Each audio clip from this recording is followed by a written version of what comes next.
UAPs, unidentified anomalous phenomena. Are they extraterrestrial, interdimensional, time travelers in origin, or are they simply a result of top-secret military black projects, false flag alien invasion psyop, drones, or other human-made aircraft? Join UFO historian Don Ecker, MUFON State Director for New York Chris DePerno, retired veteran pilot Commander Cobra, and well-esteemed host and researcher Martin Willis as they discuss the latest news and topics regarding UAPs with a no-holds-barred approach on UAP Crossfire.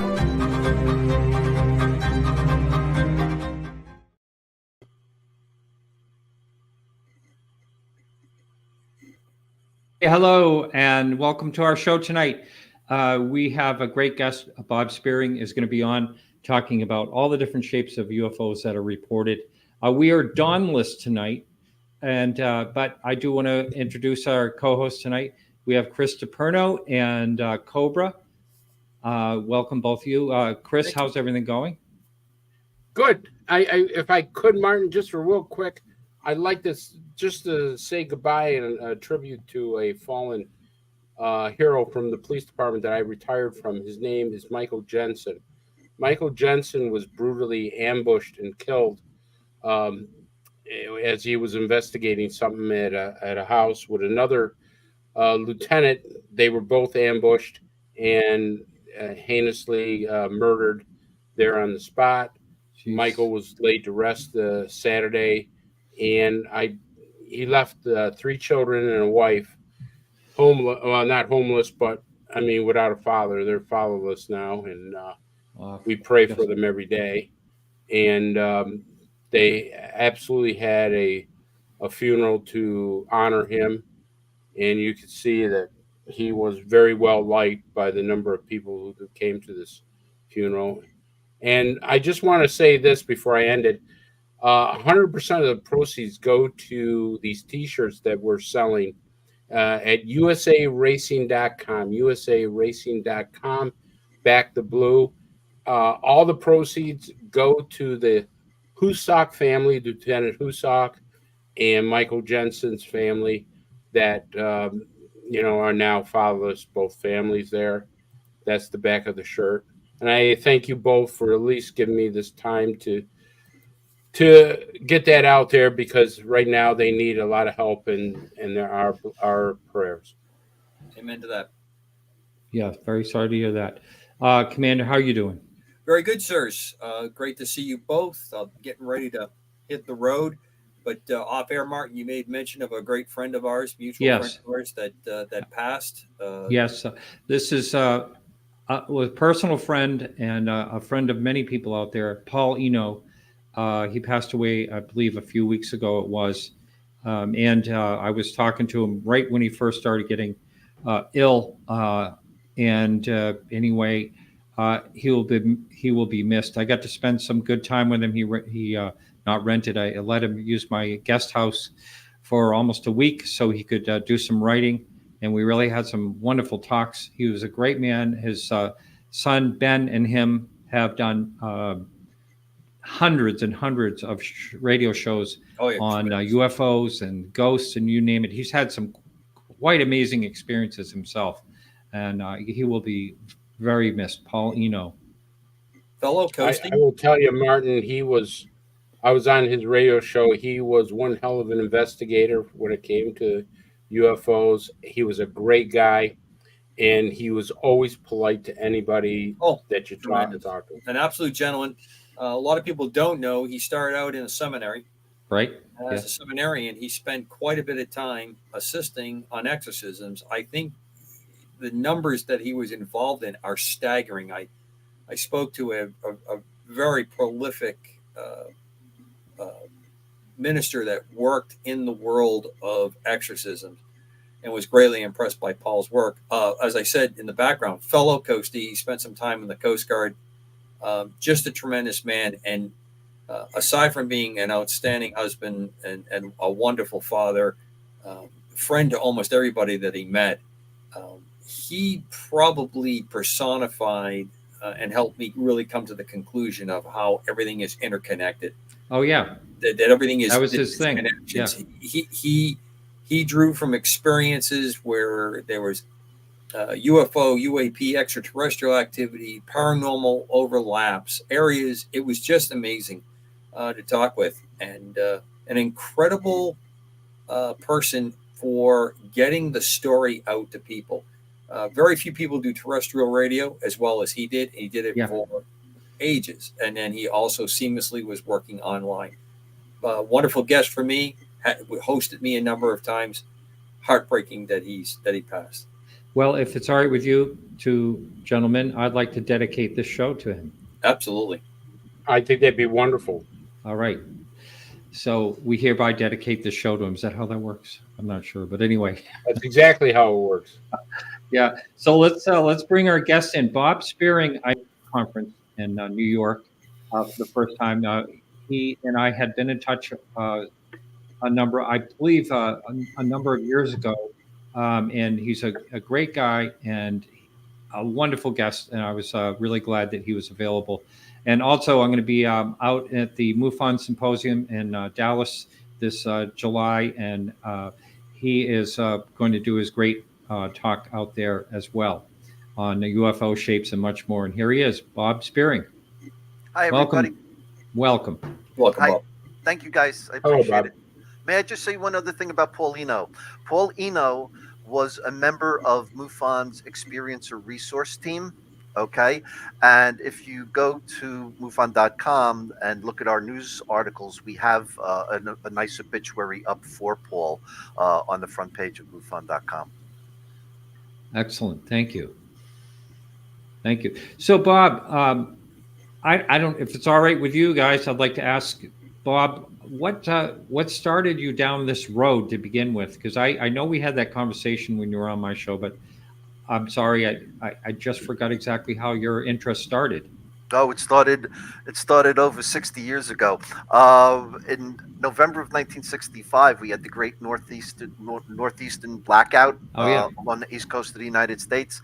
I was 6 years old, and I remember the next day, my uncle came over the house all excited, saying that they thought it was UFOs that took out the Niagara Falls power plant. And there ended up being several reports that night of orange glowing objects over the Clay Power Station seconds before the lights went out from Quebec down to Virginia. So right after that, I started buying those Gold Key UFO comics in the 1960s. In 71, I was in 5th grade, and Chariots of the Gods came out. And my uncle, who was a real UFO buff, bought me Chariots of the Gods. In the 80s, I was into Saga magazine, Saga UFO magazine. And in 1986, I had my first UFO experience. I was camping at a very remote lake in New Jersey, and it was raining. I was sitting on an overturned canoe, looking out at this lake under heavy cloud cover. And I saw this pink star-looking object over the lake. And I watched it for a while, and all of a sudden, it just dropped, stopped, made a semicircle, stopped again, and then shot off and left like a pink streak across the sky. So to this day, I don't know if it was like ball lightning or if it was some sort of true orb, but that's what got me interested. And when I found out in 2013 that a guy actually wrote a book on orange orbs, that's what prompted me to join MUFON. I only had 2 other experiences around 2017. I was on a train heading to Newark, New Jersey, across the New Jersey Meadowlands. Beautiful blue sky, daytime, and I looked out the window with the train, and the train was being paced by a silver sphere, maybe 1,000 feet out, 1,000 feet up. And as soon as we hit the Newark skyline, it took off and went over the buildings of the Newark skyline. I said, that was close enough for me to see that wasn't an airplane, that was a sphere. The weirdest thing that ever happened to me was I was coming back from Quebec City, and I was going through the Adirondacks near Lake Placid, and it's pretty empty up there. We call it the dead zone. And there was a clearing in the woods, and there was a sheer cliff off to my right. And I'm telling you, I'm the only car on the road. And in this clearing on this cliff, I saw this object. It was a machine, had to be the size of 2 tractor trailers together, and it had like triangular wheels, and it was climbing up this sheer cliff. And I did a U-turn, came back to see what the heck it was, and it was gone. It wasn't in the sky. It was in the middle of no man's land, climbing up the side of a cliff, and it was some sort of huge tank-like object. That was the weirdest one for me. Yeah. You think that might have been some type of military testing or something? Quite possibly. But 2014's what got me interested in MUFON was the guy that wrote the Orb book. I was a Terry Ray. Terry Ray, The Complete Story of the Worldwide Invasion of Orange Orbs was the name of the book. Yeah. And I met him. So anyway, I just worked my way up through the ranks. I had a photo analysis background, film production major, a forensic investigator for a railroad, and I just progressed through the ranks to director of international investigations for MUFON. Wow, that is pretty cool. Now, I have to say that I don't know of any other UFO sightings in the rain. I've, except for, maybe ball lightning, but I don't even know what that reacts with. But still, I've never heard of anyone talk about being in the rain or overcast, really, that type of situation. That's interesting. And it was pink. That is. It was the size of a star. It was pink. It was under very heavy cloud cover. I'd say no more than 1,000 feet high, hovering over a lake till it began doing bizarre maneuvers and then just shot off. You didn't hear any Pink Panther music, did you? No, no Pink Panther. No. But it would stop on a dime, do another maneuver, stop on a dime, and then just shot off. Amazing. Amazing stuff. Bob, I'd like to ask you a question about your responsibilities with MUFON, because you're the director of international investigations, which is kind of interesting because you take care of everything outside of the United States, sightings and stuff. And you got, some territories that I was really surprised when you told me, like Iran and Japan and some of the other. Can you tell us a little bit about that? Interestingly enough, Iran gets for a sort of a closed country where you wouldn't expect to get many reports. Like China, we get 2 reports a year from China. That's about it. But Iran, we get a substantial amount of reports and a substantial amount of videos, and some of them are very interesting. And back in the I believe it was the 70s or the 80s, there were those Iranian Air Force sightings. There were other sightings in that same month. Interacting with fighter jets in other countries, so that Iranian situation wasn't a one-off. It seemed to be some sort of flap involving different countries' air forces. But Iran is the national director for Iran is Fred Kohler, and he's a very, very good investigator. And I'd say that the majority of UFO reports that come out of Iran, I'd say 60% of them seem to be unusual reports, and that's a pretty high percentage for any country. Very interesting. Culturally, the Iranians have a very interesting outlook on extraterrestrials and extraterrestrial vehicles.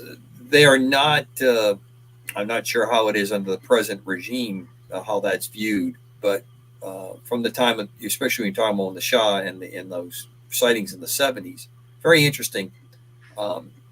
There's a interesting sideline to that the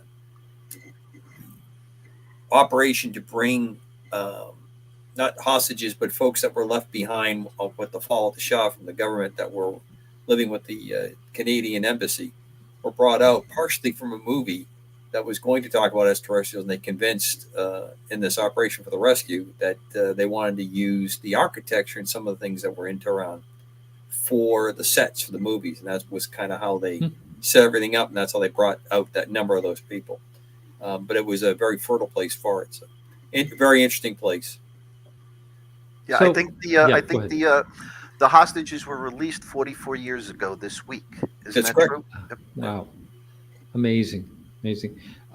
So, Bob, I have a number of people have asked me over the years, why the different shapes? Is it a different model this year, or different planets, or wherever they're coming from? I'm not saying I know that they're extraterrestrial. That possibly, I don't know, wherever they're coming from.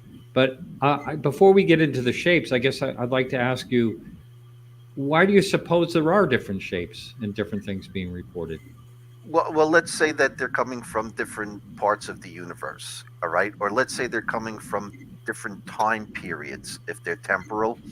Uh, then there could be, numerous, almost, an infinite amount of shapes, all right?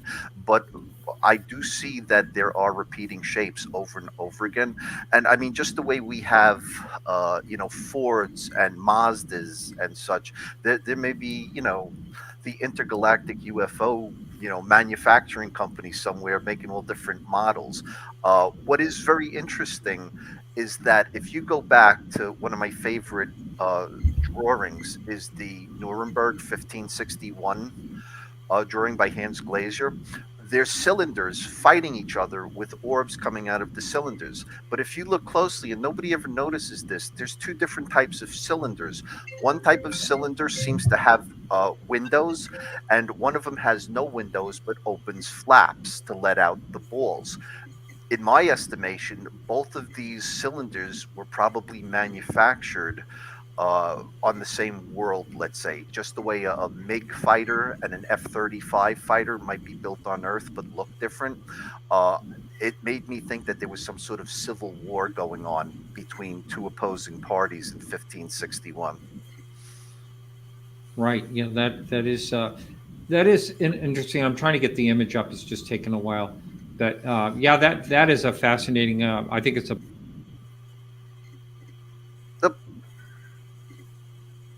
He does that from time to time. He'll be back. Does he? He glitches? Oh, okay. So, Bob, you seem to have a rather interesting background. Do you get excited when you can't easily explain the sighting? I mean, when we were talking off air, you said, yeah, a lot of times people think it's a cylinder, and it turns out that it's not. It's just the way the photograph was taken through Windows, the type of camera that they used, or whatever device that recorded it. But you must really get excited when you get down to the point where all the technical explanations are answered, and we don't know what we're looking at. Yeah, I mean, we identify well over 85% of the stuff, like jellyfish. All right, there are these huge kites with tentacles that you have the Tic Tacs, which are usually airplanes seen against the blue sky. They look long and white, but it's actually just an airplane. From the angle of the density of the atmosphere, you can't see the wing, or you only see the wing shadow, like a little dark mark on the cylinder. But it can be identified. Same thing with like natural phenomena, like ball lightning, or like Chinese lanterns. So I enjoy figuring it out just as much as I enjoy being stumped. Right. But when I do get stumped, it's really fascinating when we get absolutely. That's when the excitement really does start, because you've eliminated, most of the, and obviously this is a very storied process that you have developed and MUFON has developed, that when you can filter out the vast majority of pieces, the stuff that's there is intriguing. In fact, tying it into last week's show, Dr. McDonald was who we were talking about. That's where his scientific inquiry always took it. We should be looking at these ones that are not easily explained, especially by very qualified or trained observers that were describing them. Now, on this drawing and this catalog that you have, over the years, I remember there's been many, many studies where people would show up and show 3-ring binder with it, and they would ask the person, point to what you saw, or point to, almost like the mug book of what went through. This is a fairly established part of investigation, this categorizing different shapes. And you said earlier, if I heard you correctly, there seems to be some repeating that goes on, and like a cycle with the different types of shapes that are seen. Was I correct? Yes. All right. So let me backtrack a little bit. MUFON doesn't investigate UFOs. We're fond of saying we investigate UFO reports because essentially every case, whatever happened is over by the time we get there or get a drawing or get a video or whatever. So the main ways that we can investigate is we look at the photographic or video evidence or drawings from people. We have a lab in Missouri that can analyze trace evidence when it's sent in. And that's always a thrill when we get something that we can't explain. And then there are patterns, okay? There's patterns in narratives of the witnesses, and there's patterns in the drawings, and there's also patterns in what people are filming. A lot of times with what people are filming, the pattern suggests that they're looking at a star scintillating in the sky that's out of focus late at night. So a lot of the nighttime videos are essentially like useless. But I have always honed in on the drawings because undoubtedly the human eye sees things more clearly than the camera is seeing when somebody is seeing something in the sky. And when we start to get really elaborate drawings that people send in and you start seeing them over and over again, you have to say that there's a good possibility that these people are seeing the same thing. Now, when we did the Project Aquarius gallery of drawings, 7,000 drawings that we pulled out of 135,000 cases, we found additional patterns, all right? Say we have 135,000 cases. From case 70,000 to 72,000 from 1984, there may be a large amount of discs seen in that short time period. And then that fades away, that pattern. And then maybe in the 90s or the 80s, like Hudson Valley, there's a preponderance of triangles that people are drawing. So we know that over the course of time, that people see things in waves. A certain type of shape comes along, then disappears, and then another type of shape comes along and then disappears, and so on and so on. Over 100 years, that pattern will show that, in 1897, there were airships that looked like dirigibles. And then in the 40s, 50s, and 60s, it was discs. And then from the 80s on, a lot of the shapes suggest that triangles are now in fashion. All right.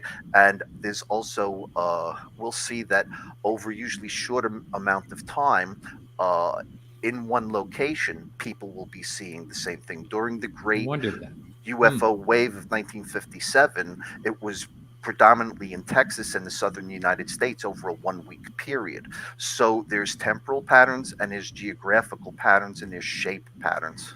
Jeez, that's something, huh? Bob, I want to ask you a question. I've always been fascinated by this one particular thing, especially when I got into the ERT team. Is anybody working on the shapes of the craft and identifying the drivers of those crafts? Like a certain craft would go to Greys, a certain craft would go to Nordics, a certain craft would go to Reptilians. Has anybody tried to put that pattern together? I'd really like to know, if there's a certain species going, driving triangles, for instance, operating triangles. Yeah, I'll tell you, in the 1990s, there was a series of triangle abductions, and the witnesses basically stated that they were hybrid crews of Greys and like tall blonde Nordics. All right, but I'm not a member of the ERT. Abductions aren't my thing, but there are certain patterns. I'm going to be talking about one in my Cases of Interest presentation at the MUFON Symposium. And one of them, there's a lot of bedroom encounters, okay? And a lot of times people get lifted off their bed, levitated out through a closed window to what seems to be like a roundish room with diffused lights, a medical table, and then they're experimented on by small Greys with a taller Grey in charge. 99% of the time, they can't describe what the outside of the craft looked like. All right. They're immediately in another room. So are they really on a craft at all, or have they interdimensionally gone someplace else? All right. So the bedroom encounters that I'm talking about in July concern hooded figures coming into people's bedrooms, predominantly females, and something is drilled or removed out of the left side of the skull behind the ear. And I have numerous cases of the same exact phenomenon. But the thing is, with the abduction experience, there's almost no cases where you actually see the outside of the spaceship. There are, but they're very few and far between. Interesting. Hey, Wow. Bob, can you quickly say when that MUFON symposium is going to be so we can plug it a couple times tonight? Sure. Sure. It officially begins on Friday, July 12th, and runs till July 14th, Sunday. For field investigators who are coming early, people who already are MUFON field investigators, we have our field investigator training on Thursday, the 11th, but that's pretty much closed to MUFON field investigators only. The keynote speaker, I believe, is Michael Salas this year, and that's at our banquet Friday night. Saturday and Sunday are all day presentations, along with experiencer workshops and special get-togethers and things like that. So yeah, July 11th is for field investigators only.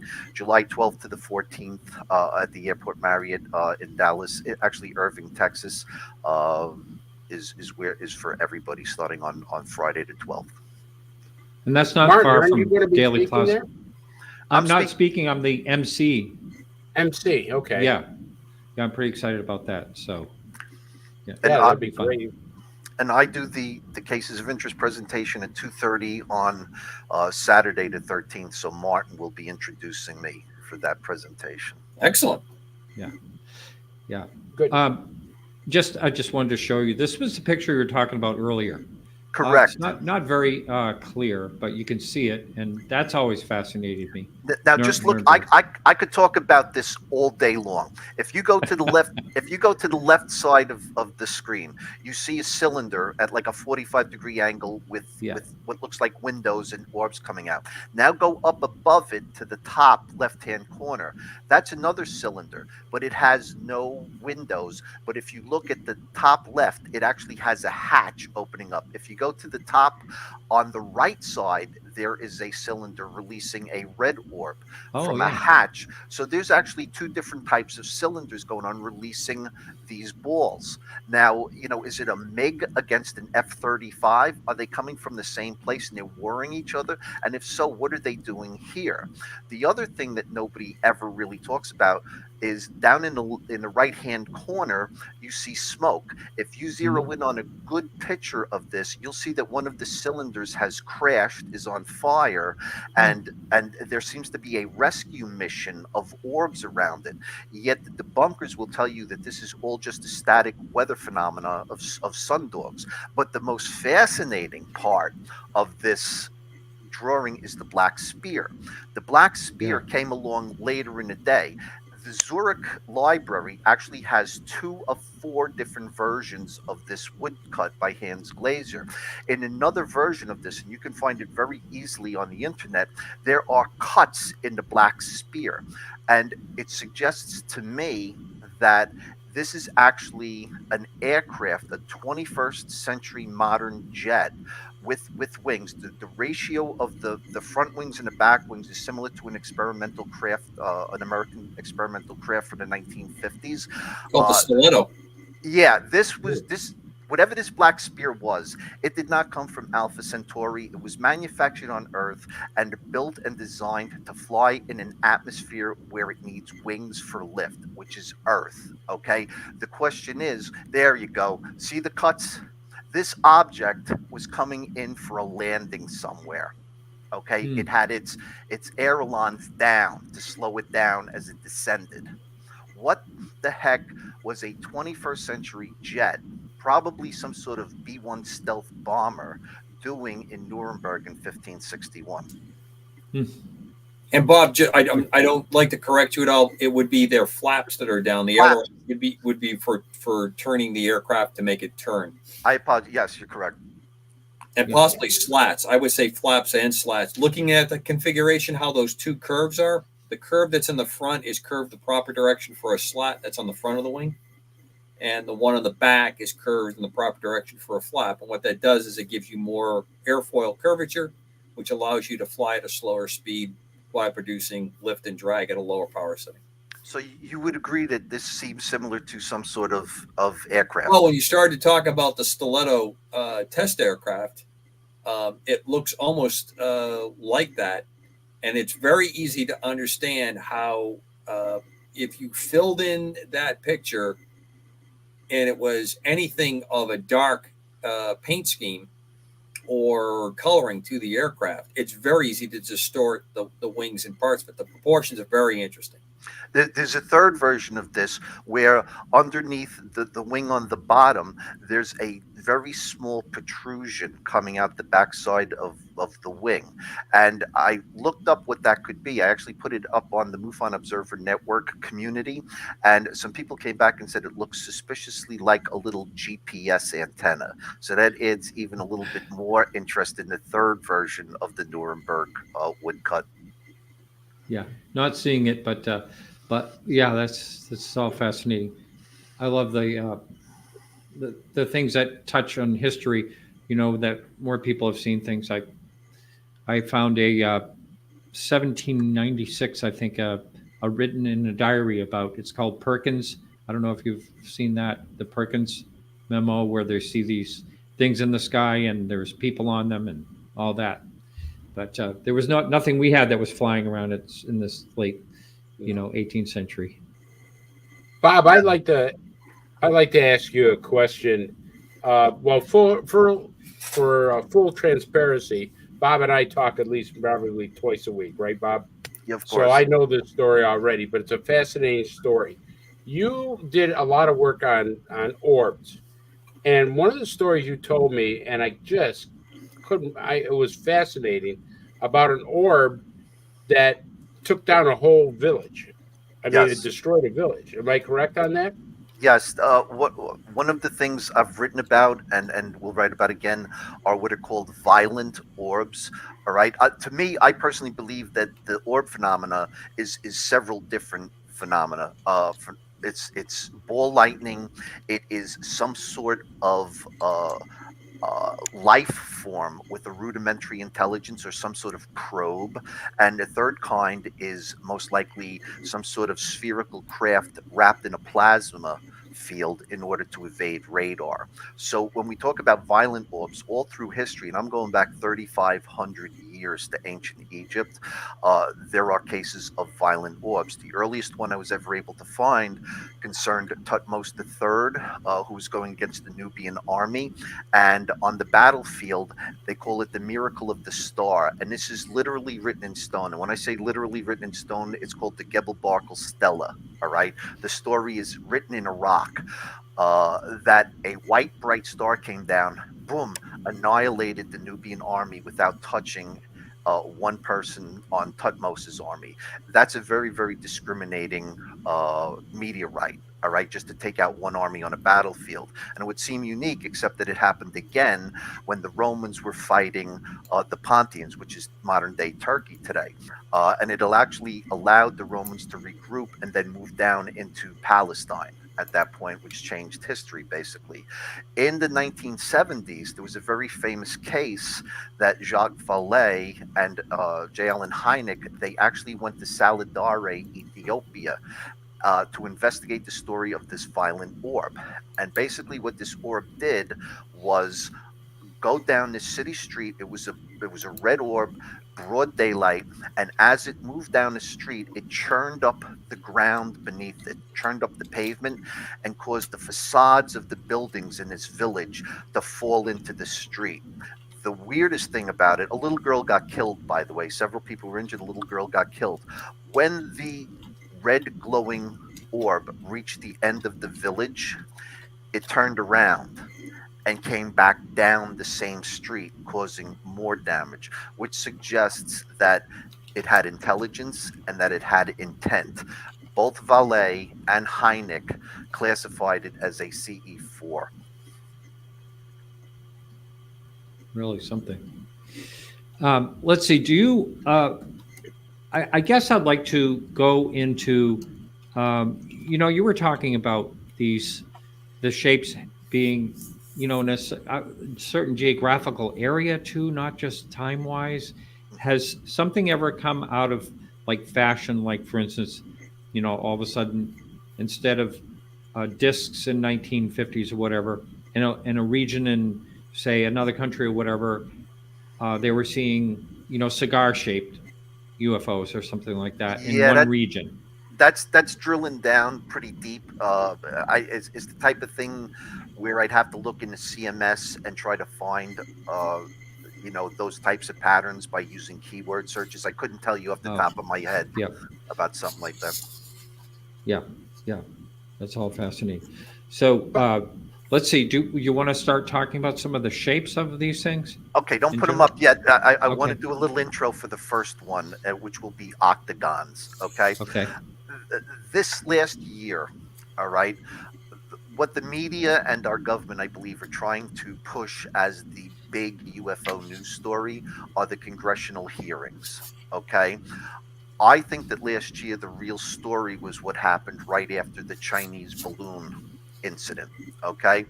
On the 4th, they shot down the Chinese balloon off the coast of, I think it's North Carolina.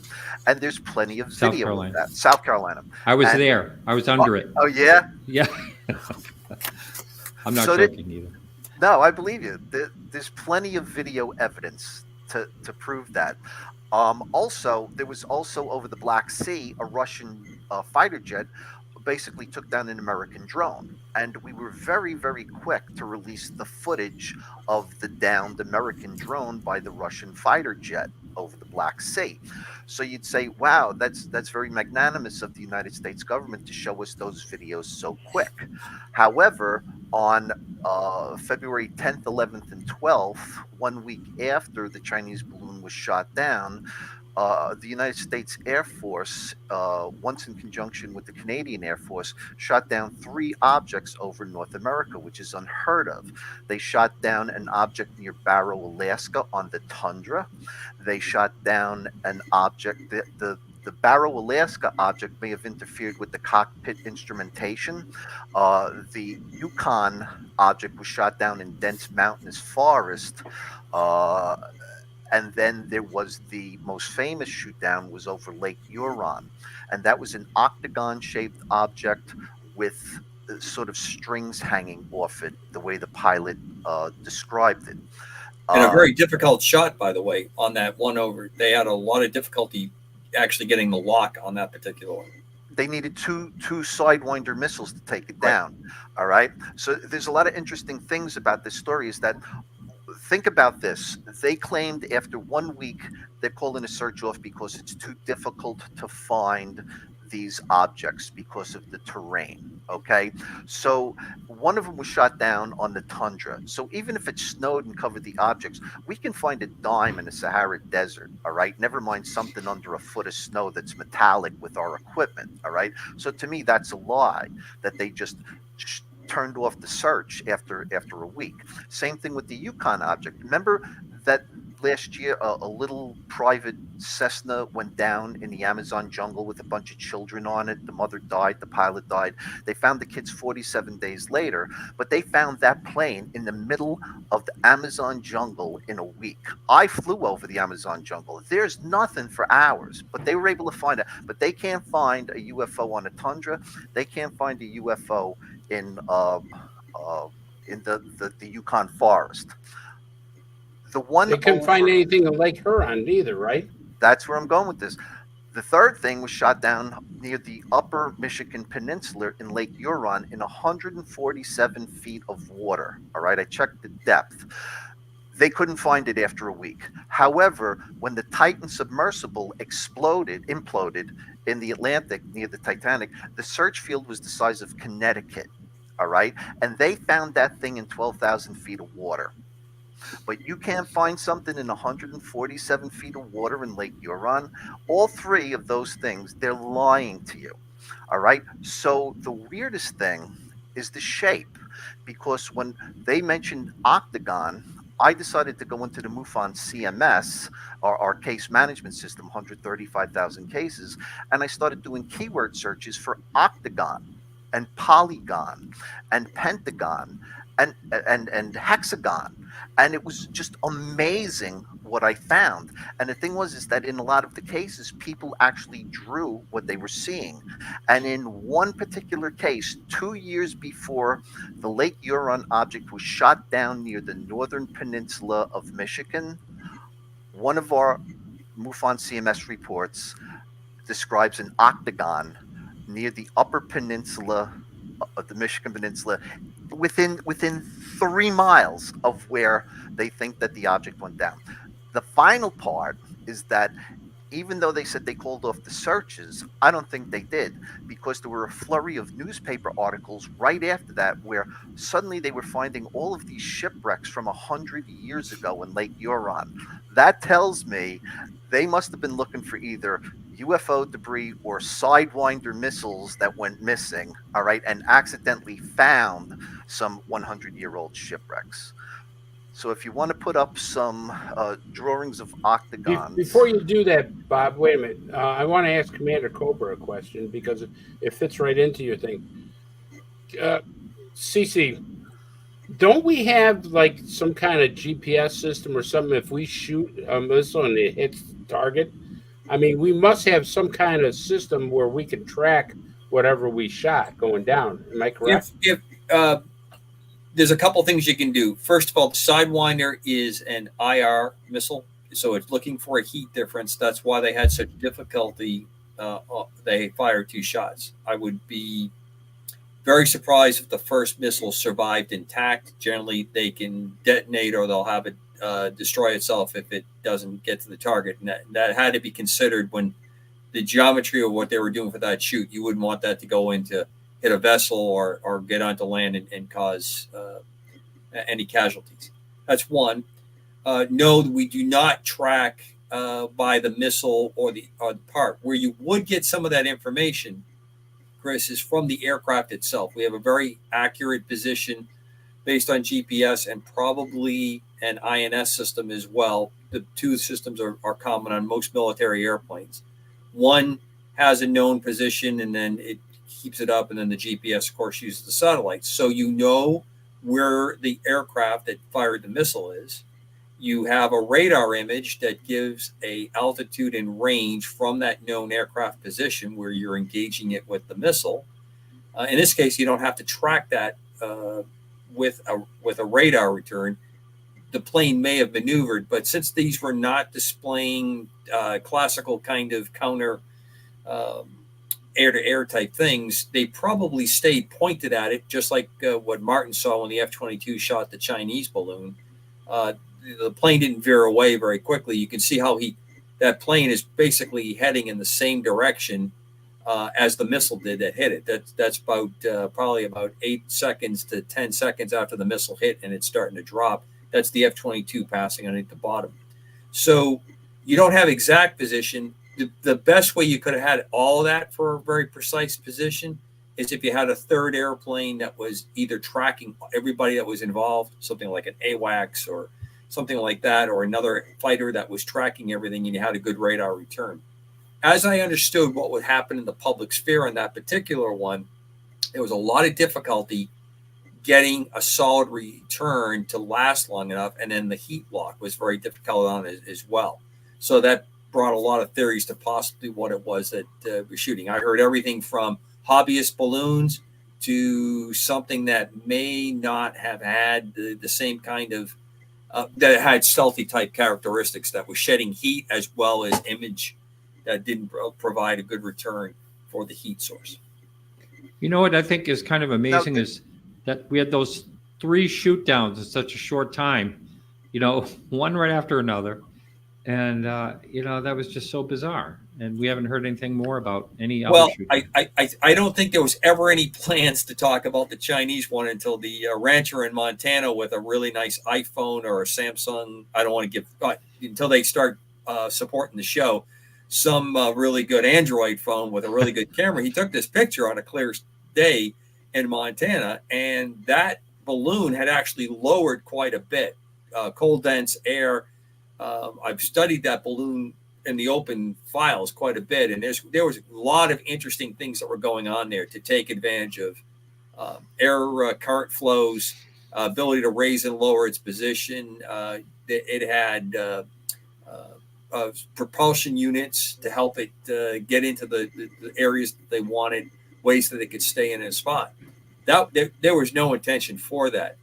The other ones that went down, as Bob said, highly suspect that we decided not to look. I have spent a considerable amount of time in the Barrow, all across the North Slope to Dead Horse, Alaska, flying in the dead of winter up there with IR systems and SAR systems. You can find things if you're looking for it, especially when you have stable cold, like there was at the time of year that they were looking at that. If you have stable cold and it's at night, you're going to get a certain change with something that's metallic or something that has a different consistency than the ice and snowpack that it's sitting on. There's a lot of activity that goes on up there.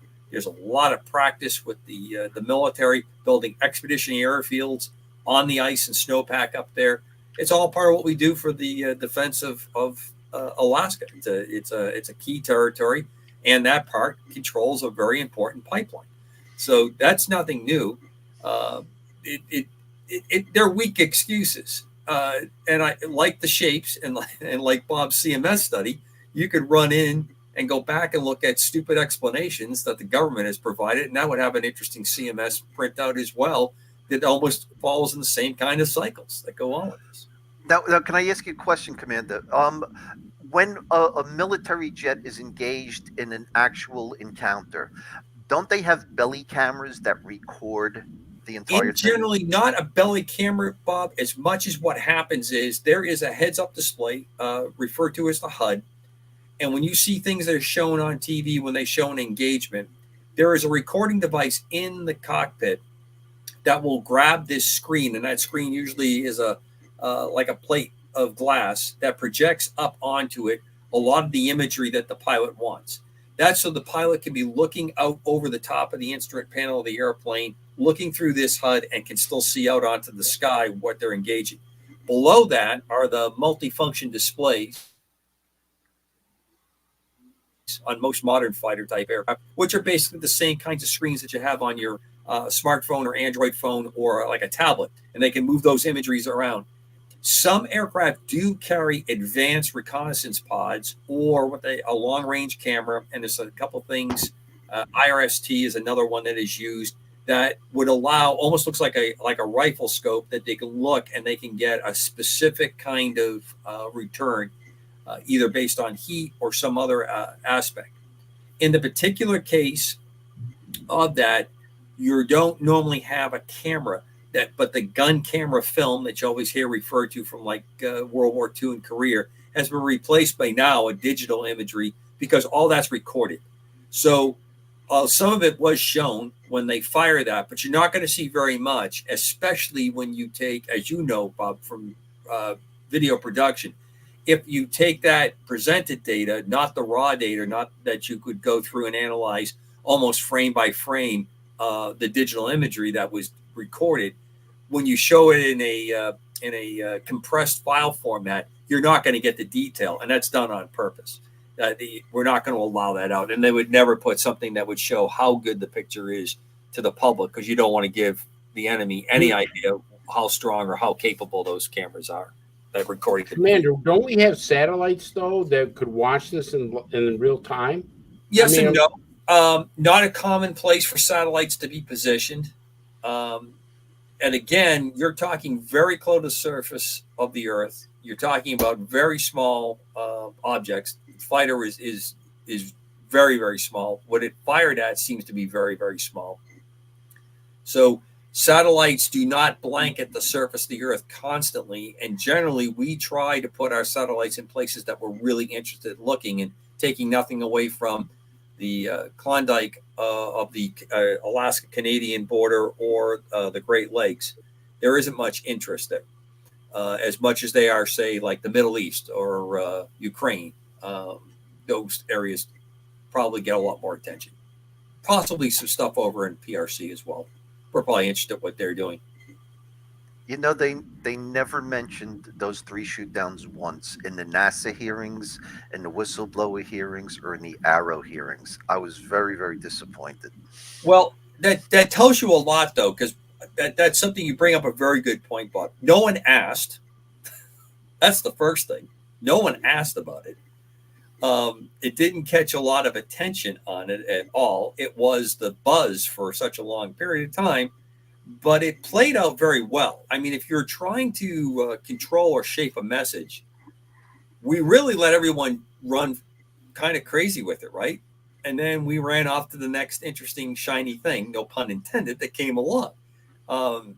So I think we've proven that if you can TikTok it enough, you will get the public to move on to something else. You'll get them to be fascinated by something else that came up. And if you think about the daily bombardment of what next, what is happening now, it's not even daily. It seems almost to go in 5 to 6 hour cycles. There's a new thing to be fascinated about, and you can bury it pretty quick. I just find it absolutely intriguing that no one asked in all those get-togethers what's gone on, what happened, what was going on there. No one had anything to say about it. And one last thing I want to bring up, I'll have to look it up while we're on break. In the 60s, an F-106, a flight of 2, took off and engaged and followed an object in this same part of the Great Lakes. It's one of the first recorded UFO intercepts that went on. The pilot that did it, a good friend of mine, Ray, did the work and investigated this, and they were prepared to shoot this down. This is, height of the Cold War concern. This was a route that was very concerning because they felt there was a good chance that coming over the top of Canada could allow a deep to the continental United States Canada attack. So this was what was an important route at that time. This is an interesting area, and Michigan gets a lot of activity all around that particular area. There was also the Felix Moncla incident in 1950s. Felix Moncla was a fighter jet pilot. He was sent out to investigate a UFO over Lake Superior on radar. This is a radar case. His plane was seen merging with the UFO, and he and his plane were never found again over Lake Superior. The Felix Moncla incident. Amazing. Those incidents like that, and then I'm trying to remember what was the one that crashed, and they think that it had to do with a UFO, but some people thought he just might have went too high and Mandel, that's it. Yeah. Mandel. Yeah. Another amazing case, chasing UFOs, but they think he might have gone just up so high that he didn't have oxygen. I don't know what he had if he did not have an oxygen. No, he had oxygen. What they theorized is that he could have depressurized, or he could have had a leak, or went higher than his oxygen system would support. Mm-hmm. I see. Interesting. Once again, wouldn't they have seen him on radar, though, Martin? Or is that too difficult back then? No, it's not 100%. That this is. I mean, we lose airplanes on radar all the time. There can be anomalies in the atmosphere. There can be overloads. Where we're really sophisticated now is we have put gear on each aircraft that when the radar signal hits, it sends a radio signal back that gives you all the information. If it's an airline or if it's a military airplane, its number. It sometimes it'll even have the additional information telling you altitude, airspeed, where it's headed to, what its flight plan is. Most of our possible intergalactic, they're not playing on that. They're not following flight plans, and they're not carrying that gear. If they are, they're not using it. Gotcha. Well, all right. So I think what we want to do is we want to take a break, and we're going to come back and start talking about those shapes. I know we started to go there, but we get distracted. That's why we call it Crossfire, because we like to get distracted. Different opinions, which I think is great. All right, so we're ready to go on break. I'm with Chris DePerno, Cobra, and Bob Spearing, and we'll be back right after these messages.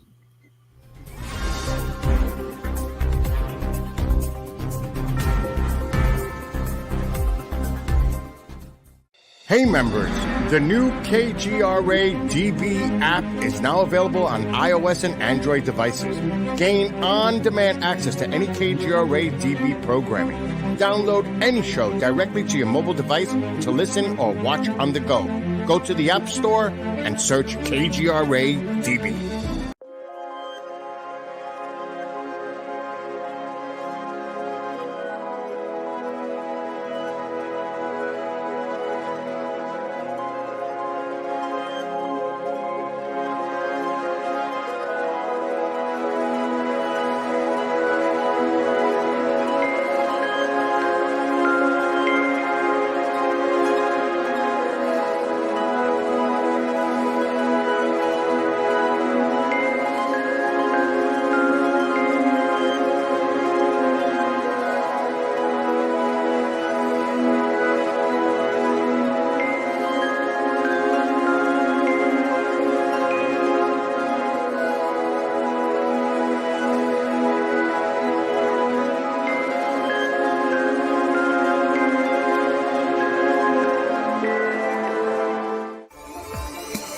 You're listening to the KGRA Digital Broadcasting Network. We provide unparalleled coverage of trending news in the world of ufology, cryptozoology, and paranormal phenomenon. Whether you're watching our video live stream or listening to one of our audio programs, you are getting the best from world-renowned researchers and hosts, guiding you through topics the mainstream won't touch. Miss one of your favorite programs? No problem. Head over to the members area at kgradb.com for access to our massive library of award-winning content. Make contact, stay connected, only at kgradb.com.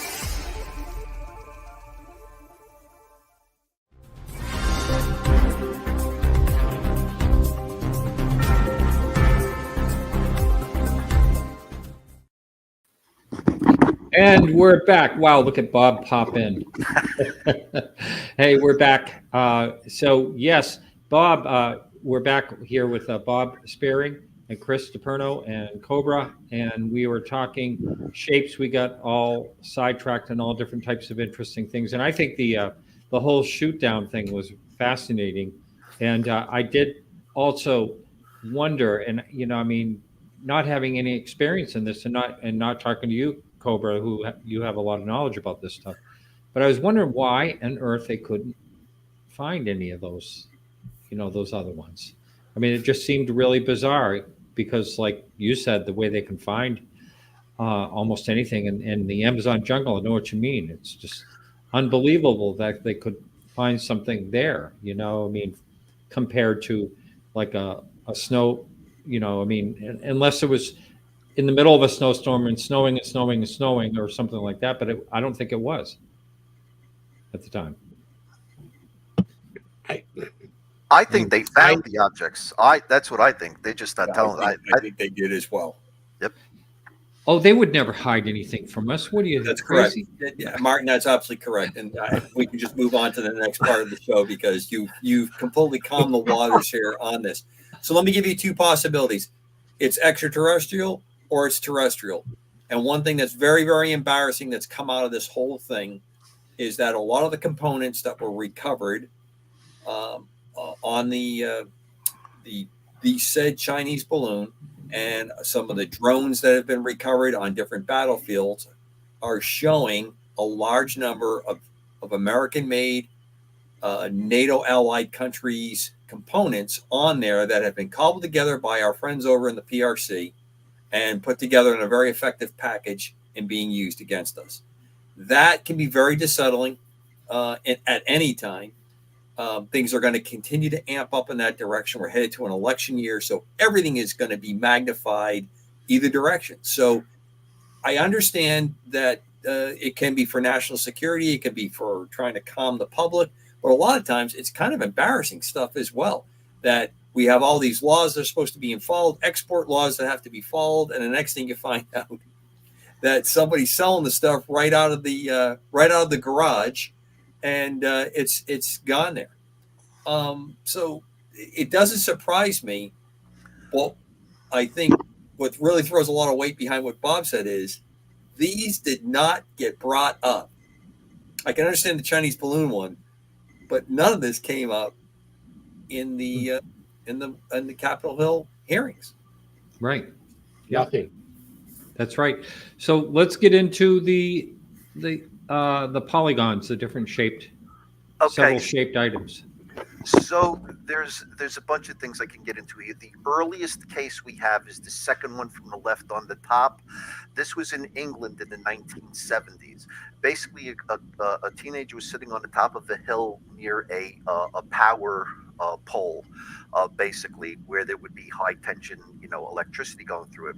And he saw this hexagon shaped object going back and forth at the base of the tower on its side, and it was definitely metallic. It seemed like it had burn marks around the perimeter of it, possibly by trying to interact with the high tension wires. But in the middle of it, it had a glowing orange type orb. This is the earliest case we found. What you'll notice in many of these cases, the first one on the top, you really can't see it, but the person was drawing this shape, and the majority of these shapes were about 60 feet in diameter. There are a light pattern on the bottom of the this one's an octagon in the upper left, of yellow lights blinking in different patterns. If you go to the third picture on the top, this one is the only one we have from overseas. That was a French one that had orange lights in blinking. There was a pentagon, I forget where this was because I don't have access to the CMS right now, where a pentagon was seen with orange and red lighting patterns on the bottom of it. The one on the top right is what the person saw over Lake Huron near the upper Michigan Peninsula 2 years before the shoot down in exactly the same place. The one in the middle on the left took place just outside Offutt Air Force Base, and what the person saw was quite unusual. They were watching planes go by, commercial jets, and they saw what looked like a blue orb come up fast behind the jet, and he's watching this with binoculars. And as the jet moved away, the blue object, which he says was at least as tall as the tail fins of the plane, so figure maybe 20, 30, 40 feet, and it followed the first plane. He said 10 minutes later, a second plane comes by, and all of a sudden, a blue orb comes up behind the tail of the second plane, and he watches them go off into the distance with this commercial jetliner being chased essentially by this big blue orb. 10 minutes later, the next airplane comes along, and he's watching another blue orb come up behind the plane. And before his eyes, he said it morphed from a blue ball into a hexagon with yellow lights blinking in patterns, like all of the other cases we saw in the top row. So this suggests that whatever these polygons are have the ability to morph from something nebulous into a solid technological machine. Okay, the next one, the black and white photo in the middle towards the right, was also a lighting pattern of orange and yellow lights on the bottom of the craft. And this one was in California, and I'll specifically go back to several of these in a minute. The one on the right side was also from California, and this is the size of the object that flew over the person's car. The little red rectangle is their car, and going by the fact it's an 8-lane highway, that's how we first established that these objects were in a 30 to 80 a foot in diameter range on a regular basis. But the one on the left bottom I don't have access to the CMS, and I can't remember which case this was, but it had a white light on the bottom that would blink. And so what we have in a majority of these cases are octagons, hexagons, pentagons that seem to have orange, yellow, white lights that blink in some sort of ongoing pattern. And I believe that if we could decipher what those patterns of blinking lights are, it could give a good indication of what the objects were doing. The main point I want to bring out here is that in 8 of these cases, these objects were seen just outside military bases. The one in the center with the black background around it, that was seen over Special War Ops headquarters in California. When we go down to the third row, the sort of sepia-toned page shows 2 objects. The one on the bottom was semi-transparent. It would blink in and out as if it was crystalline and could barely be seen with the naked eye. But the object above it, which is actually a circle but has a large pattern of hexagon yellow lights on the bottom and a large glowing orange ball in the middle, like the 1970s, or near the power tower. This was seen a mile away from Fort Knox. The majority of these cases were seen near some of our most highly sensitive Air Force bases like Beaufort. The only thing over Lake Huron were 2 Coast Guard bases, so they seem to be of less significance to me. The thing that's interesting about the 2 objects here that were over Fort Knox is that it happened in August of 2023 at precisely 4:15 a.m. in the morning in Kentucky. Now, I don't know how many of you are familiar with Fran Ridge's of NICAP, his MADAR system, which is a series of little cigarette pack sized machines you plug into your home modem if you want to be part of his UFO tracking system. And basically what these little MADAR units do is A, they look for sudden changes in barometric pressure, and B, they look for significant sudden magnetic swings, and that will send them into alarm. At precisely 4:15 a.m., the MADAR unit closest to Fort Knox in somebody's house went into alarm the same time as the MUFON witness reported this object coming down over his roof. So this is the first time we actually have a correlation between a MADAR unit and a MUFON report. What's significant about the MADAR unit going into an alarm is that the MADAR unit is designed to do one thing. It's designed to see if something may be coming into our atmosphere or leaving our atmosphere.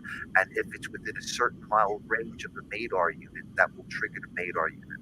What's suggested here is that the MUFON witness saw something come down from outer space and hover over his house near a very sensitive military installation. The last picture, I just found out the other night going through the old drawings that I pulled out for the Project Aquarius library. And as soon as the CMS is back up, I want to add this one to my collection because it seems that this hexagon was gyrating.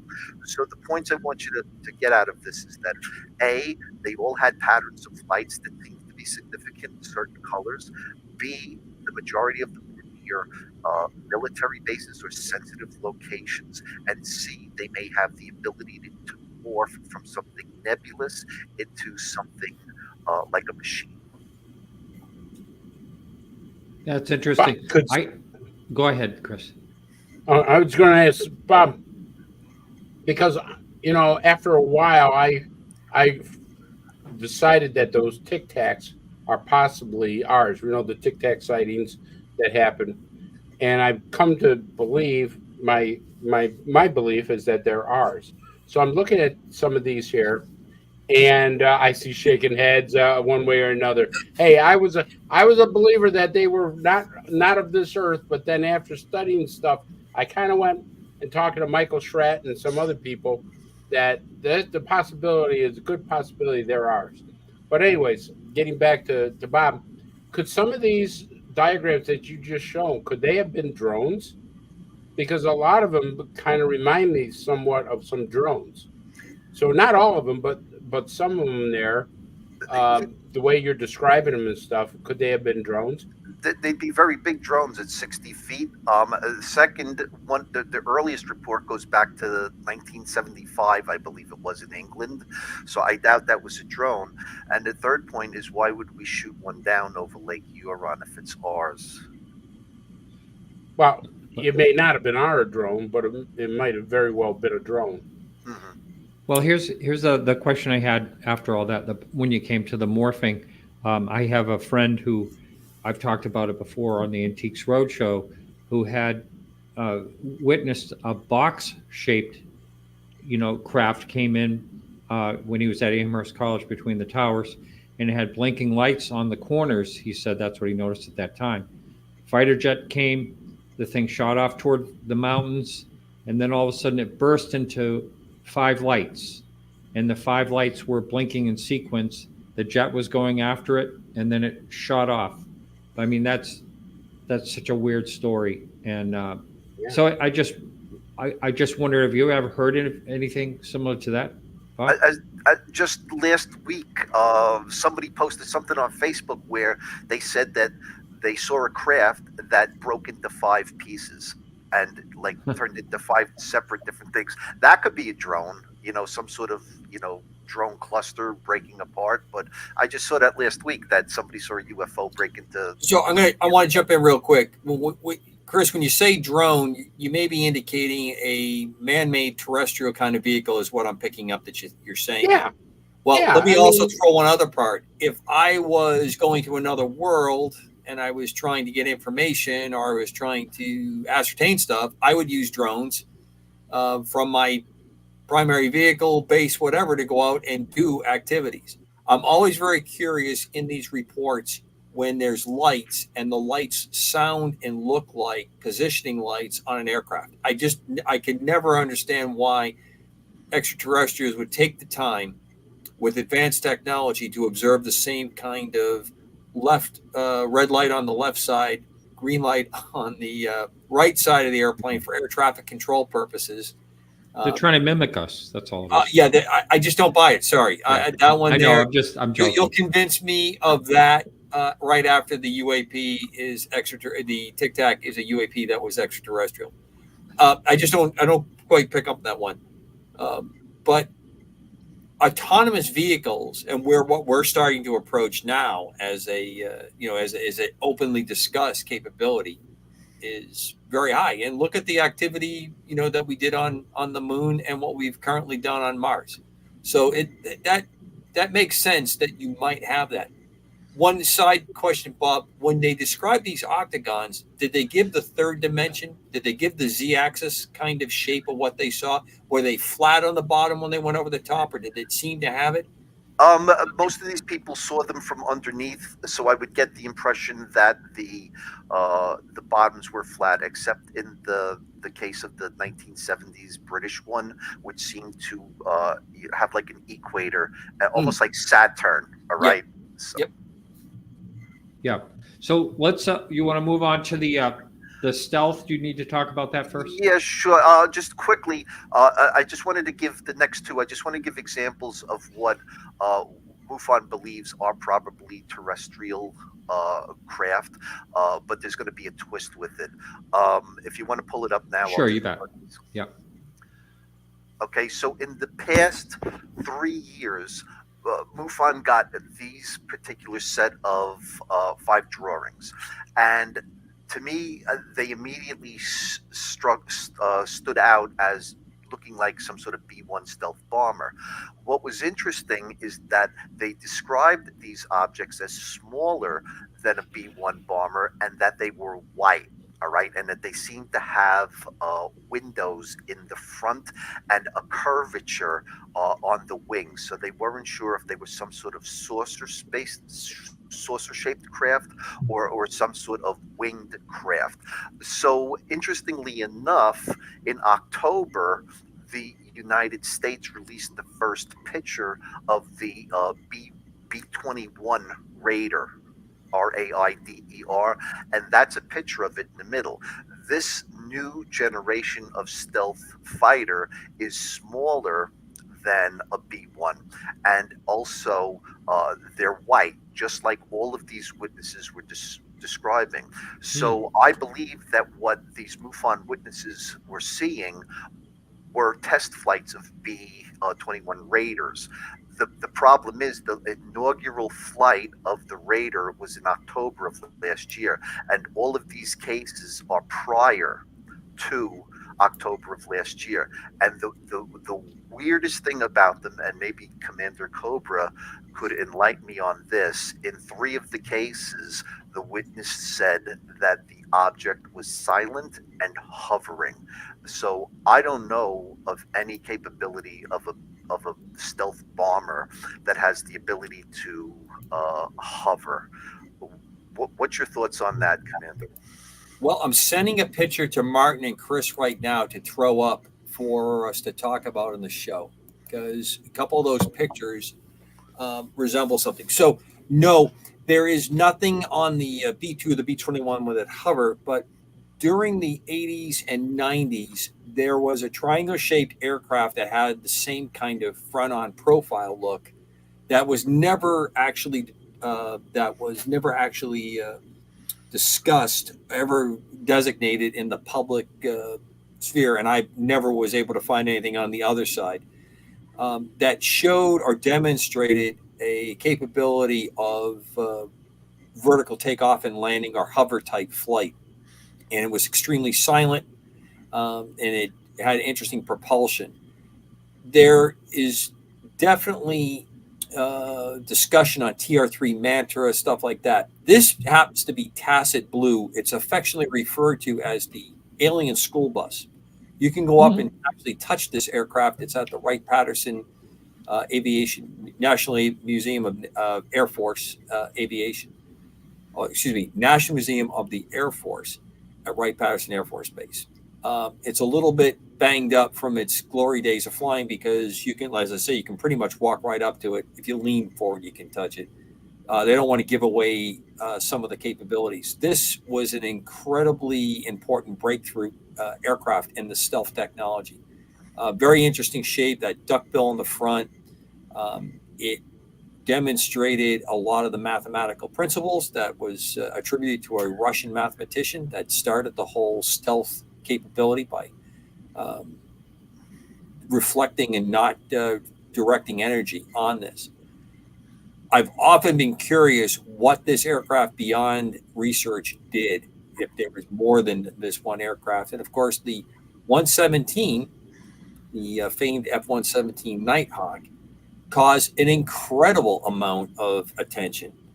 And to actually get that to do the work and to try to divert some of the attention to it, it flew around with A-7 aircraft, which were traditional attack airplanes that were painted black, and they were seen quite a bit, but they would be in front and they would be behind the 117 because there was no way to really track the 117 when they were doing the initial testing to show how well its stealth worked.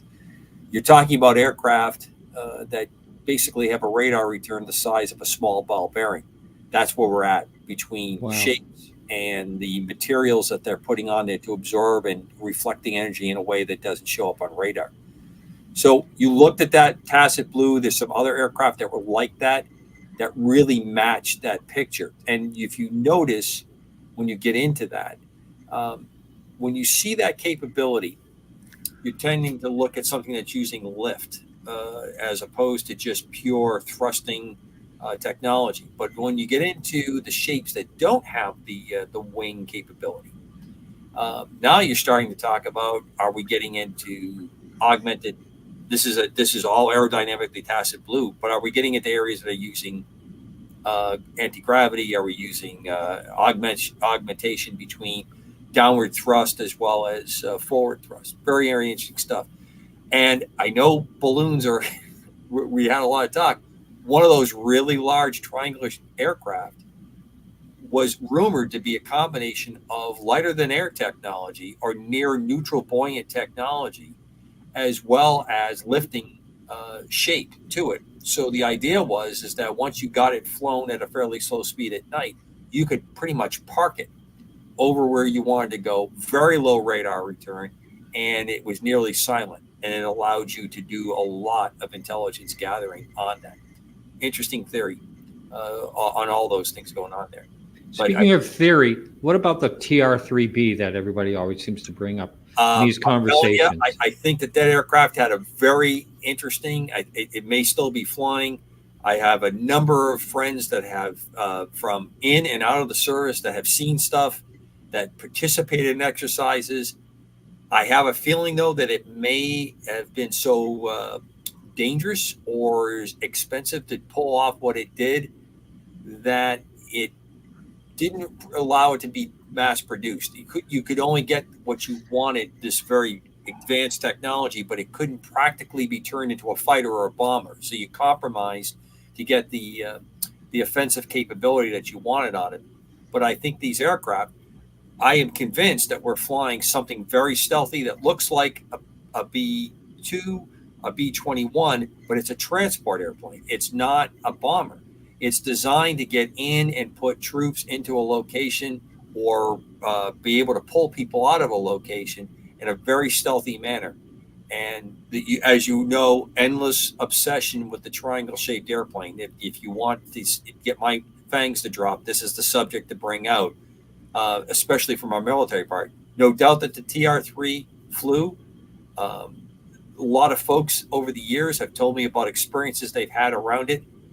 And I think some of those pictures back up those experiences. And I also think that there's a very interesting extraterrestrial explanation of discs and large triangle-shaped airplanes that fits. It fits into the aerodynamic scheme of it, that a disc and a flying triangle shape have a lot of common characteristics that you would possibly use. So, for what it's worth, the TR-3, no doubt in my mind that something of that nature was flying, and possibly its successor is. Okay, and what do you think about that, Bob? Are there reports that are reporting what appears to have been one of those? Well, that's the next series of drawings that we'll bring up. I believe these are some sort of United States military that could be some sort of companion or prototype of a TR-3B or Aurora. So right. I would like to get the commander's opinion on this group of pictures. Your picture in the lower left and the picture just to the right of it I have seen. I have a very good friend. He will not discuss it on air. I asked him a number of times, who saw and almost drew a picture, and he happens to be a graphic artist by trade. So he drew a very, very detailed picture, almost identical to what you're showing here. The traits that you're showing on those bottom three pictures, actually all of them, with the exception of the one that looks like to have an air intake, and I have a very interesting take on that one in the upper right for you in a second, appear to have that advanced propulsion system that appears to be something more than just propulsion to generate the vertical capabilities. I think that there is a lot of room to say that there is both terrestrial as well as extraterrestrial kind of capabilities there. That upper right has a classic shape to now probably the most important reconnaissance platform that we're flying. The RQ birds that are out there right now. Again, I'm citing nothing classified here on that. This is open press, but that particular design and that shape is very stealthy. It has characteristics that allow it to exploit its stealth, plus has great cruise capabilities. That design looks classically to me to be an air-breathing vehicle. Intake on top so that you keep the radar return from the bottom not easily seen. and that is a very popular design. The markings on it look like standard airfoil kind of capabilities for control. Where you look at the other ones, you don't see those capabilities easily showing itself on there. So the maneuvering is done in a different way, not the way I control aircraft that I fly, that it's done in a different way. Do you think there could be some sort of anti-gravity technology? Just last week, they believe that they may be getting close to finding actual gravitons. Yeah, so if anybody's telling you that you're getting close to something, that means at least a couple Tuesdays back, we probably have been messing around with it. I think, though, the level of energy, the level of capability that has to be put into it to make it successfully operate is probably very expensive. Here's the other part, and I throw this up on the show often on a basis. These are very disruptive aircraft or vehicles that, if they exist or they exist in great numbers, are going to cause a really big shift. And we live in a world that if a shift like that comes up, it could mean economic turmoil, because entire industries would be basically become the horse and buggy to a vehicle leap that is so great. Would that trigger a very aggressive act on countries that are unfriendly to each other, that we better attack now, or we better take very aggressive measures now because we are so far behind, we have no chance. But we have an ability to engage it now. I think that those are all kinds of behind closed doors expressions that countries have, that they wrestle with. But there's no doubt in my mind what you're showing on those bottom pictures, and I have to dig up the picture, Bob, and I'll talk to you sometime off air on it. It is very close to a description that I saw that matches up with repeated. And then in the area where I live here in New England, between here and going over towards where you're at, very often this has come up. I think it may be an area technology. Let me just mention, though, what about the square sides? How would something like that become airborne? There's no lift capabilities there. Well, that's the point, though. You're not producing lift by moving pressure systems of air above and below the aircraft. What you're doing is that you are using the force of gravity and the force to repel it as the ability to lift it up. There may be propulsion where you're accelerating this, if you think of it like a puck on ice, that you're lifting up by putting an airflow underneath it, and now you add another force to make it go. And now the technology is at a point where they've talked about, and this is what I think attributes to a lot of reports when you see it, of possibly putting out a plasma field around the aircraft. So think about the amount of power that you have to generate. But when you separate that, you actually make a void in front of the aircraft, the vehicle. And that void is a vacuum, and it's devoid, and you're going to flow into it. And that's going to take away air friction. You're going to remove it because it's no longer there. That's past theory. I mean, that's been proven in labs and very limited with huge amounts of power. Right. Mirabelle or something like that worked on that years ago. Correct. And and when you think about people that have been underneath these vehicles, what they've experienced, the kind of nausea, the kind of things that look like radiation-type poisoning, loss of teeth, loss of vision, hearing, early onset of horrible physiological reactions of like being exposed to it. It makes sense when you think about that. Now, if you think about that, if you have that kind of power available, that means you could also probably be able to create an atmosphere inside, or a containment inside the vehicle that would allow humans of our kind of build to survive extremes that we see demonstrated with these aircraft. So, interesting vehicles, I should say. Can I ask another question? You said that with these vehicles can open up a void in front of them. But MUFON also gets a lot of cases where people describe an object that seems to be going into a portal. Right. Could they be mistaking an object going into portal with some sort of void being created Well, that's visible ahead of these technological American planes? Two things there, Bob. One is a lot of descriptions I've read where people talk about the portal. It goes in the portal and then it disappears. Mm-hmm. So that tells me now we're doing that hyperspace stuff from Star Wars, and there's that may be folding positions and interdimensional travel. I don't discount that. The other one that you may hear a lot about is that if you create this, I would imagine that the optics around it, what you're physically, the physical change to the atmosphere, the molecule, so it's happening, gives it a different look and a different appearance, as well as you probably have seen countless reports where they talk about different colors that seem to like emanate when these vehicles are moving. Where they go, you'll have blues and purples, shades of red that go in there, which indicates something that you are altering to the atmosphere around you that's going to change the light spectrum, how light's going to be reflected, and then what's available light. Are you talking about darkness, where you have a different light spectrum that's available from celestial bodies, or when the sun's up? And then, so that doesn't surprise me. So I think there's two things going on there. Okay, so if we go all the way back to Nuremberg, before that show in the sky happened, you see the sun in the narrative in the newspaper that you're looking at the bottom there. They described that the sun took on a strange color, like a reddish rainbows in the sky.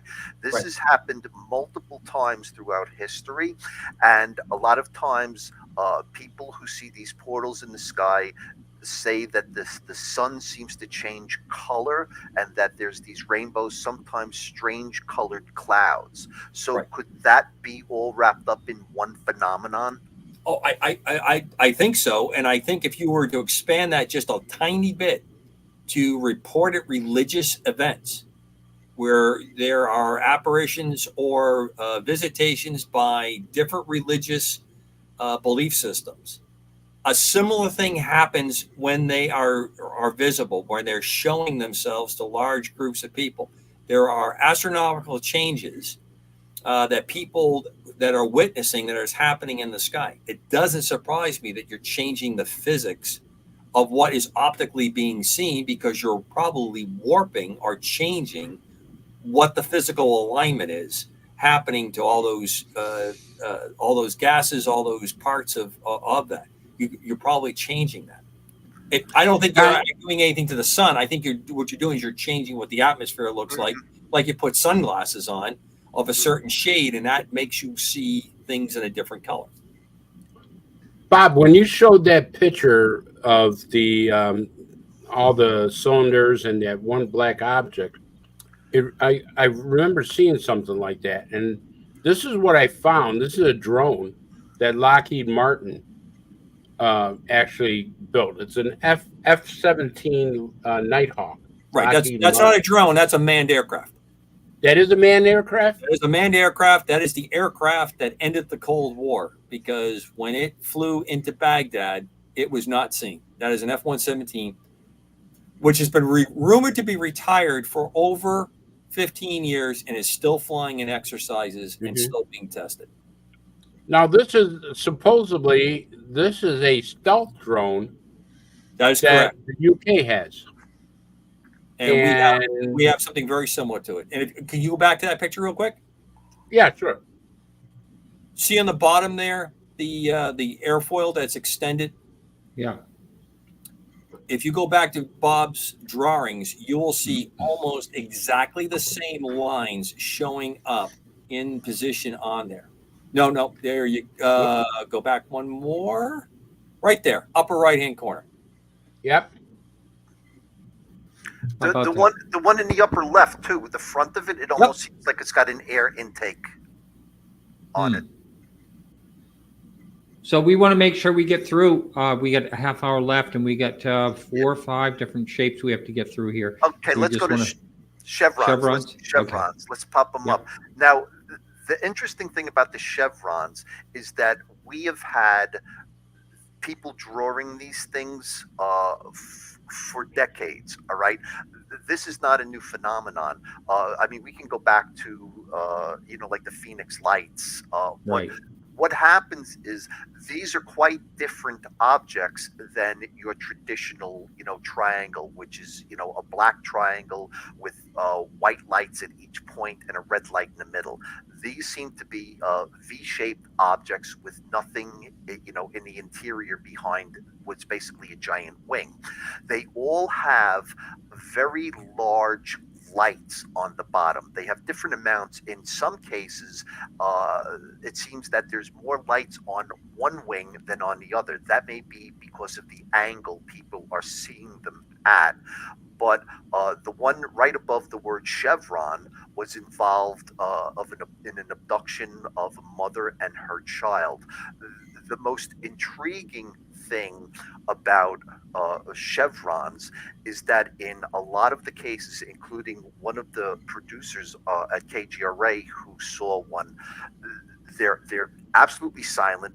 They seem almost like they're floating, and amazingly enough, a number of the reports state that they seem to be semi-transparent, and that's something I can't explain, which makes me think that chevrons are some sort of anomalous phenomenon. Yeah, I don't think they're military. Analysis on how these were sighted.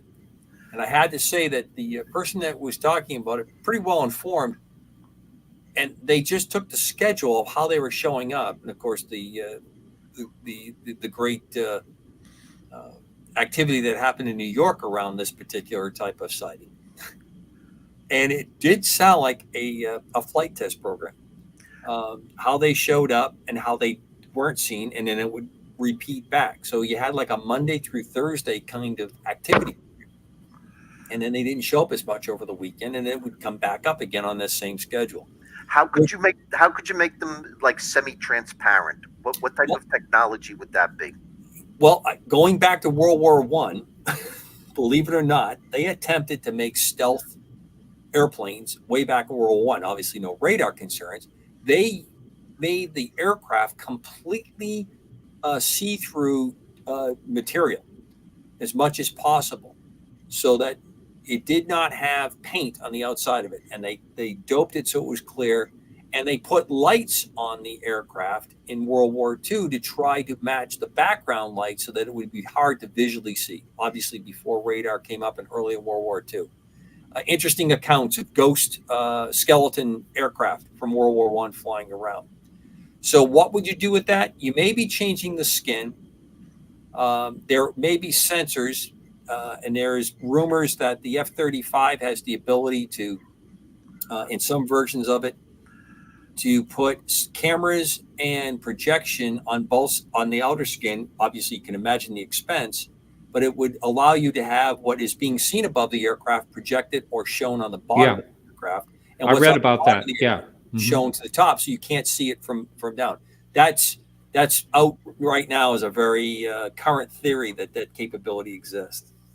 Now, when they were talking about the Jeremy Corbell jellyfish, okay, apparently the United States is also working on some sort of squid-based camouflage that could possibly change the color of the skin of the aircraft. Right.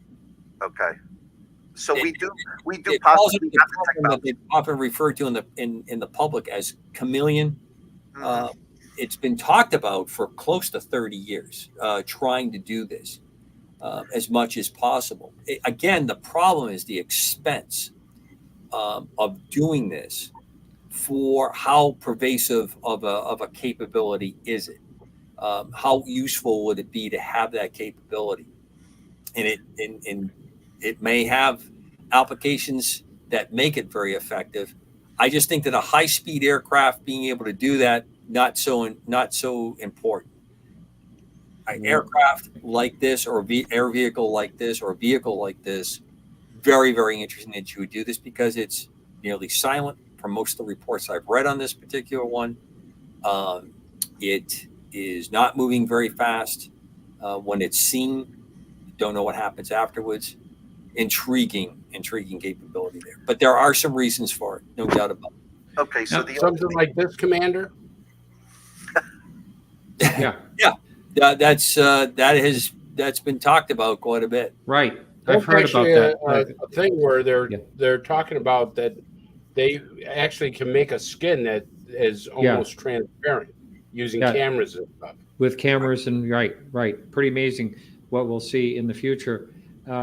So, as far as these shapes, if you look at these things, these chevrons, it doesn't look like there's a lot of room inside. Whatever the technology is, maybe it's just drone, technology anyway. But still, it's when you say someone was abducted and went inside of one or claim they were, that these things, maybe they're very, very large and they have plenty of room inside. But when you look at them, you think, wow, there's no room inside of those things.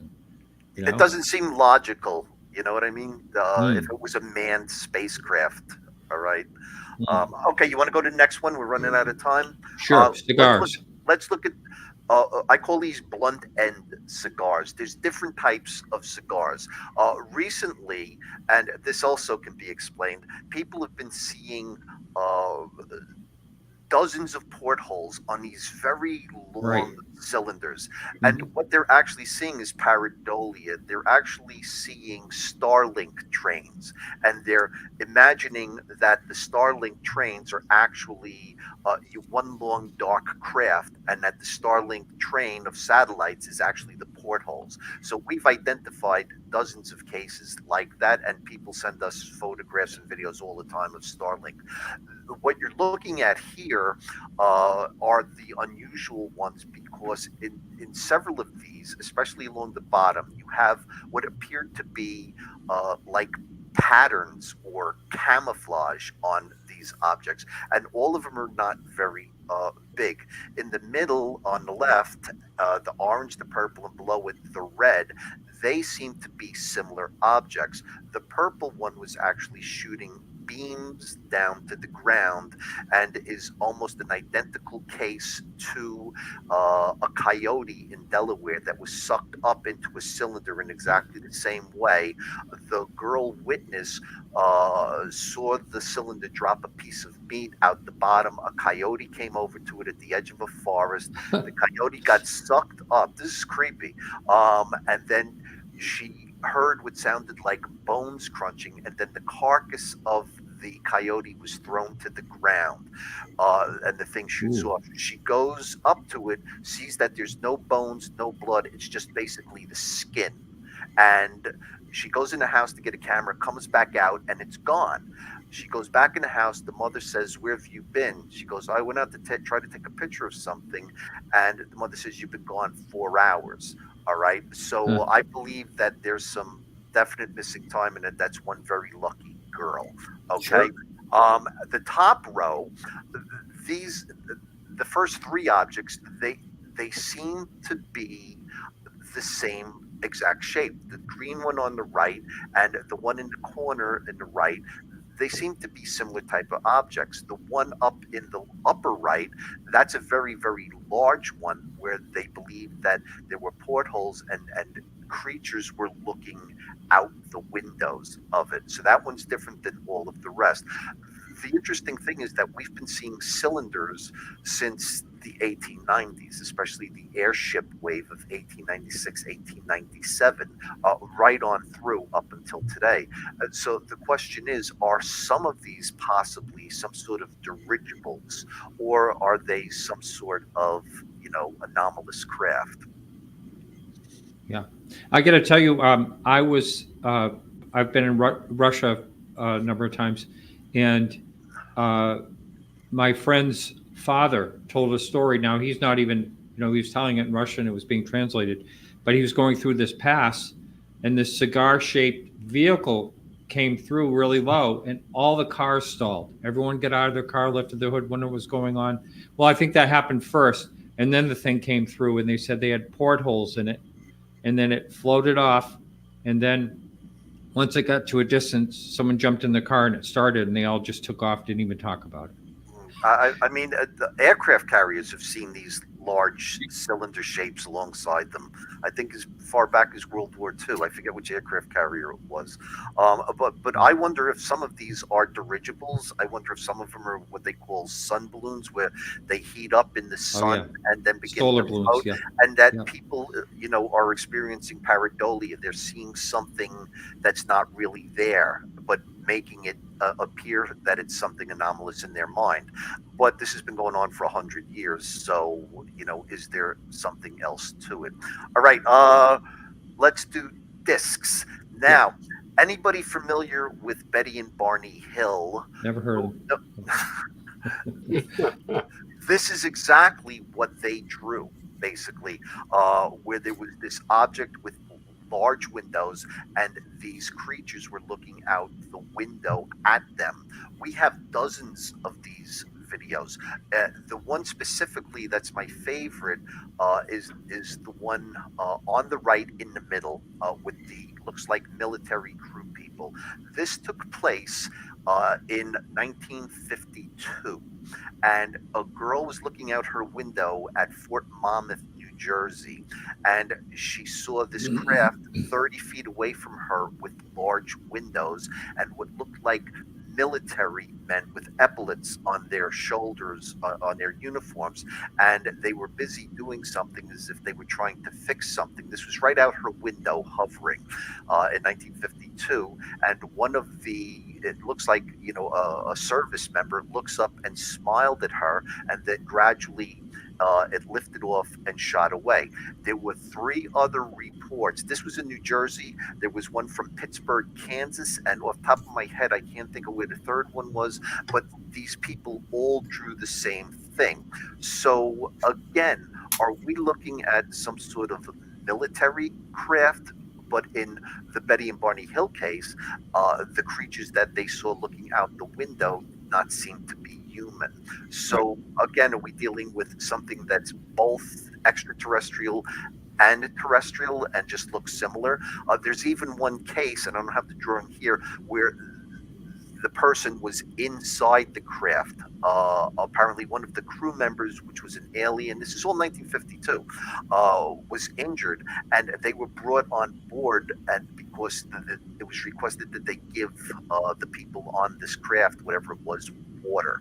And so they saw the inside of the craft, and oddly enough, they said that the mechanisms for piloting the craft almost seemed like the levers for a tower operator on a railroad to pull to change the tracks to another track, which would seem to be an unusual 19th century technology for a craft that looks like the Jupiter 2 out of the Lost in Space TV show. Wow. So that's time travelers. That's what it is. Yeah. I am a time traveler guy. I believe we're dealing with time travelers from our own planet. That's just my opinion. All right, the last one I have are keyhole shaped objects. Oh yeah. The one in the middle at the bottom is from 1966 in Alabama from an APRO bulletin. All right, but as you can see, people are drawing. I call them keyholes because I don't know how else to describe them, and there's no way I can figure out what these things are, but they're very, very large objects, and in certain cases they've been seen over Canada several times, up in the far north of Ontario and Manitoba. So my question is there some sort of secret base in the northern forests, the remote forests of Canada, where you could successfully hide these massive keyhole-shaped objects? I believe these are anomalous. When you're saying anomalous, what do you mean by that? Just unexplainable? Unexplainable, yes. I will never say it's time travelers, interdimensionals, aliens. I'll just say they're a shape that can't be described. They've been seen for over half a century. They're massive, and they seem to like to hide in the wilderness of northern Canada. Well, I had 2 musical references. I immediately thought of Yellow Submarine when I saw the first one that you draw my attention to in the center of your diagram. And I don't know how many people remember the rock group Boston, but their spaceship was basically a guitar. And on the second famous album, it looks a lot like your upper left-hand corner. So not to take away from any of the serious nature of this, these are fascinating. I've seen these reports. I've heard this show up a number of times, and no one ever really follows up very much on it because I think it's just too weird or too hard to explain. Interesting. Now, wasn't there a case where one looked like something like this, and it was a woman, and she got out of her car, and she looked up, and it looked like a muffler shop inside or something? There were all these things hanging. Are you familiar with that one? Yep. Yeah. I remember hearing that report, and that goes back to a very interesting report. Bob has talked about it a couple of times. The interesting airship all along the basically Texas up through Oklahoma and Ohio territories, the airships that were seen. And I read an extensive study on it that was done where the author tries to explain the possibility that there were people flying airships. And often this comes up that people would walk up underneath it and they could look up inside, as you just said, Martin, and see the inner workings or the inner structure of it, and then working on things, trying to repair it and do things like that. Interesting that if you have that capability that you would expose that, but I think it's also very plausible you may open up, have the ability to open up and show the inside of the vehicle, and then be able to close it for flight. Now, what is being reported? The majority of things being reported, as far as I'm not talking about lights in the sky or orbs, but when people are talking about physical craft that they observe today, what is the most common one that you hear about? Okay, after you would have your plasma balls and stuff like that, spheres, metallic spheres would probably be number 2. Daytime, and these are daytime objects. Triangles, and then chevrons right now, and then discs. Discs have tapered off greatly over the past several decades. So I have 2 quick questions for Bob. Martin, if you can squeeze it in. Sure, you bet. Yeah. First one. Bob, how come with the proliferation of us carrying cell phones have we not seen better recorded evidence? Neil deGrasse Tyson says that all the time. Yeah. This is my answer to that, because I've thought about that a lot. In the 1950s and 60s, these, if they are, say, aliens or interdimensionals or time travelers, they're landing with impunity. Okay, and people don't have cell phone cameras. If I was an alien, all right, I'd be well aware today that people have, better and better cell phone cameras, and that they have to change their modus operandi so that they're not seen the same way they were seen 40 or 50 years ago, because everyone's got a camera right now.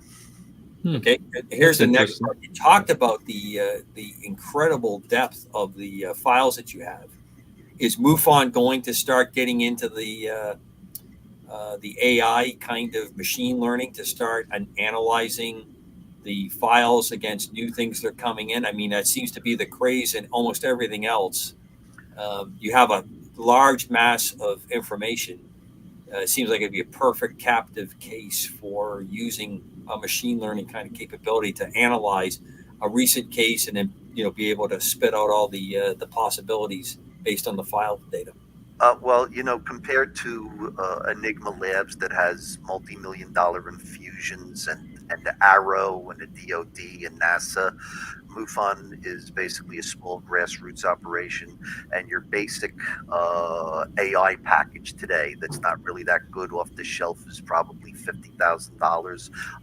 Otherwise, you'd have to have a benefactor for us to do research at the same level as, say, Enigma Labs. And I many times have mentioned to some of my superiors that we should be reaching out to Elon Musk, all right? Absolutely. And if Elon gives us access to a super duper sophisticated AI, we can give him a free 1-year membership to MUFON. He's been waiting for that. I will swing the deal. Whatever you guys offer, I will double. Okay. Right there. So, Elon, if you're listening, Mr. Musk, 2 years riding on you. and we'll feature the Mazda with the astronaut that's in orbit. That'll be No, I'll that's add a in 1 year Tesla. free, You too. mean Tesla? yeah, not- Tesla. Excuse me. Did I say Mazda? Listen to You me. said Sorry. Mazda. Whoa, Well- that we just lost him right there. But so yeah, we're getting right near the end here, and so Bob, again, you're going to be out here doing this talk at the MUFON Symposium. The name of that this year is the Battle for UFO Transparency. I'm glad they didn't say UAP, and that'll be great. Where can someone find you, Bob? My email is DOII@MUFON.com. D as in director, O as in of, II as in international investigations. If you do a search for me on Google Bob Spearing UFO, you'll find me all over the place. All right. But if you want to contact me directly, DOII@MUFON.com. Yeah. Well, I really have felt this all along. You do great research, and this whole field is better because of the work you do. And Thank you, sir. Thank you. Yeah, Absolutely. it's been great. And we don't want to forget our good friend Paulino, who passed away just a number of weeks ago, and we're going to miss him in this field and all the things that he did for all of us. And he had such a great attitude, and was such a nice man. He actually came to one of my auctions one time, and looked at all the stuff I was selling. That was kind of fun. But yeah, we're definitely going to miss him.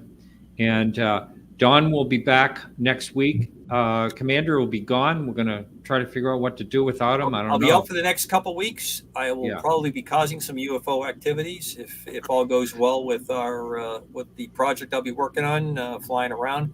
But if you listen, you'll know it's me because you'll hear the propellers making noise. But I always get a kick out of causing trouble at night, especially in the wee hours of the morning. Oh, good to know. Good to know.